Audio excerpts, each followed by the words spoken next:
Japan के Chiba प्रांत में स्थित इचिकावा सिटी उएनो चिड़ियाघर में फरवरी 2026 की शुरुआत में एक ऐसी घटना ने दुनिया भर के जानवर प्रेमियों के दिलों को छू लिया, जब एक छोटे से मकाक बंदर के बच्चे, जिसका नाम पंच रखा गया था, की मां से अलग होने की कहानी सोशल मीडिया पर वायरल हो गई। यह छोटा सा प्राणी, जो मात्र 7 महीने का था, अपनी मां की गोद से वंचित होकर अकेलेपन की ठंडी हवा में सिसकियां लेता नजर आया, और बस यही दृश्य था जिसने लाखों लोगों की आंखों में आंसू भर दिए। चिड़ियाघर के कर्मचारियों ने बताया कि पंच का जन्म जुलाई 2025 में हुआ था, लेकिन जन्म के कुछ ही दिनों बाद उसकी मां ने उसे ठुकरा दिया, जो बंदरों की दुनिया में कभी-कभी देखने को मिलने वाली दुखद सच्चाई है। अगर आपको यह कहानी उतनी ही भावुक लग रही है जितनी हमें, तो कृपया इस वीडियो को लाइक करें और कमेंट्स में अपनी राय साझा करें। क्या आपको लगता है कि जानवरों के भावनाओं को समझना हमारी जिम्मेदारी है? आपकी प्रतिक्रियाएं हमें ऐसी और कहानियां लाने के लिए प्रेरित करती हैं। अब चलिए इस पूरी घटना की जड़ों तक पहुंचते हैं। इचिकावा सिटी उएनो चिड़ियाघर, जो टोक्यो से महज 30 किलोमीटर दूर चिबा प्रांत के इचिकावा शहर में बसा है, एक ऐसा स्थान है जहां जापानी मकाक बंदरों की एक बड़ी कॉलोनी रहती है। यह चिड़ियाघर 1930 के दशक से संचालित हो रहा है और यहां करीब 200 से अधिक मकाक बंदर रहते हैं, जो प्राकृतिक वातावरण की नकल में रखे गए हैं। घने पेड़, चट्टानें और छोटी छोटी नदियां। जापानी मकाक, जिन्हें स्नो मंकी के नाम से भी जाना जाता है, अपनी बुद्धिमत्ता और सामाजिक व्यवहार के लिए प्रसिद्ध हैं। वे समूहों में रहते हैं जहां मां बच्चे का बंधन सबसे मजबूत होता है, लेकिन कभी-कभी तनाव, स्वास्थ्य समस्याओं या सामाजिक दबाव के कारण मां अपने नवजात शिशु को अस्वीकार कर देती है। पंच का मामला भी कुछ ऐसा ही था।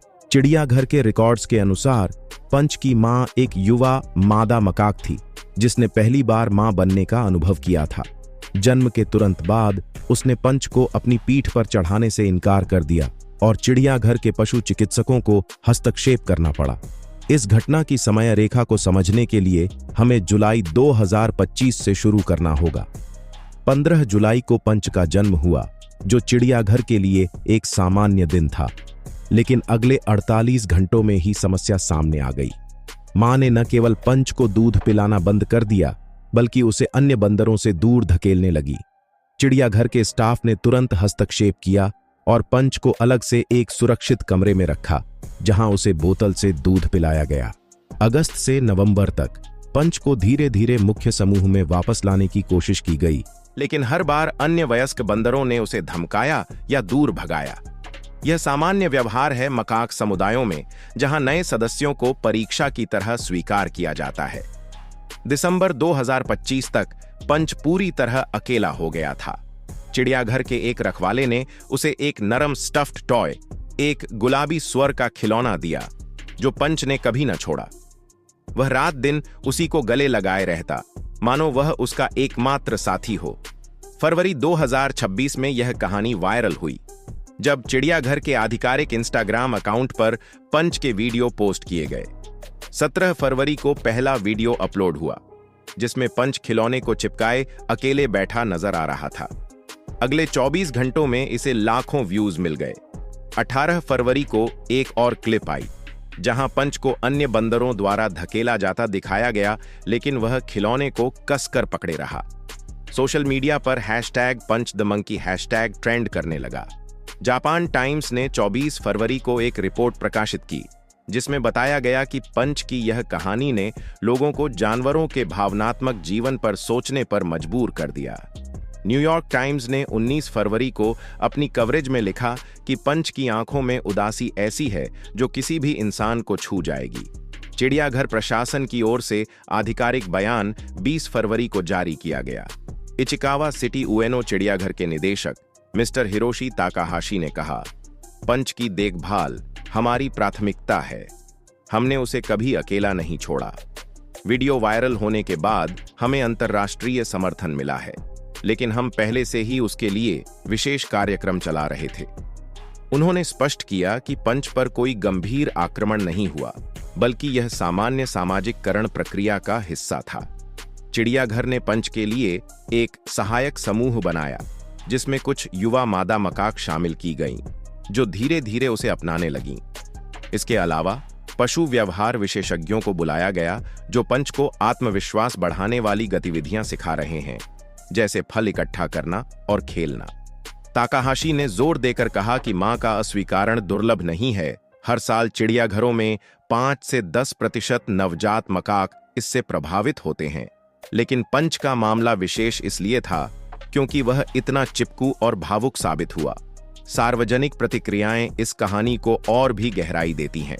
सोशल मीडिया पर, इंस्टाग्राम और टिकटॉक पर करोड़ों व्यूज के साथ लोग पंच को दुनिया का सबसे उदास बच्चा कह रहे हैं। एक अमेरिकी यूजर ने लिखा, यह देखकर मेरी बेटी रो पड़ी और हमने स्थानीय एनिमल शेल्टर को दान दिया। जापान में, जहां चिड़ियाघर संस्कृति गहरी जड़ें रखती है, स्कूलों ने पंच की कहानी को पाठ्यक्रम में शामिल किया ताकि बच्चे जानवरों की भावनाओं को समझें। लेकिन कुछ आलोचनाएं भी आईं।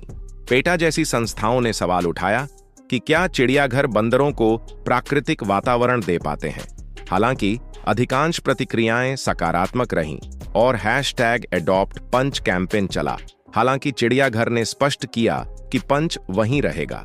रेडिट पर एक थ्रेड में 50,000 कमेंट्स हुए, जहां लोग अपनी पालतू जानवरों की समान कहानियां साझा कर रहे थे। गार्जियन ने 23 फरवरी को एक लेख में लिखा कि पंच की कहानी मां बच्चे के बंधन की सार्वभौमिकता दिखाती है, चाहे इंसान हो या जानवर। अब यदि आप इस वीडियो को अब तक पसंद आया है तो एक छोटी सी मदद करें, लाइक बटन दबाएं और कमेंट्स में बताएं कि पंच की कहानी ने आपको क्या सिखाया। आपकी आवाजें ऐसी कहानियों को आगे बढ़ाती हैं। इस कहानी का एक महत्वपूर्ण पहलू जानवरों के मनोविज्ञान से जुड़ा है। विशेषज्ञों के अनुसार मकाक बंदरों में अवसाद के लक्षण इंसानों जैसे ही होते हैं: अकेलापन, भूख न लगना और लगाव की तलाश। पंच के मामले में स्टफ्ड टॉय ने एक ट्रांजिशनल ऑब्जेक्ट का काम किया, जैसा कि मनोवैज्ञानिक जीन पियाजे ने वर्णित किया है।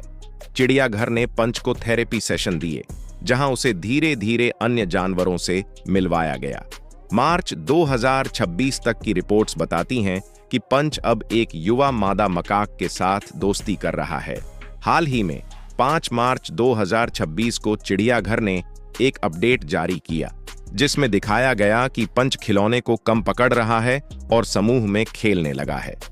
निदेशक ताकाहाशी ने कहा, यह एक सफलता है। पंच अब खुश नजर आता है। वर्तमान स्थिति में पंच का वजन सामान्य हो गया है और वह दैनिक गतिविधियों में सक्रिय है।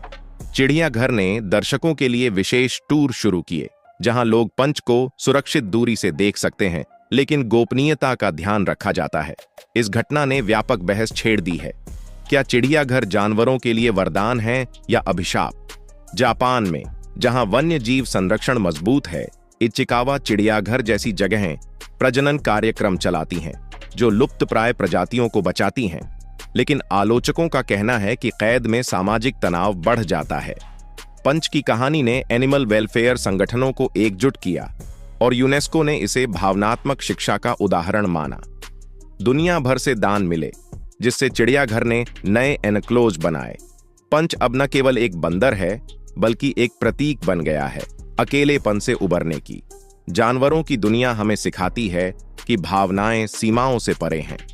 पंच की मुस्कान, जो अब खिलौने से बाहर आ रही है, हमें याद दिलाती है कि दया और समझ से हर घाव भर सकता है।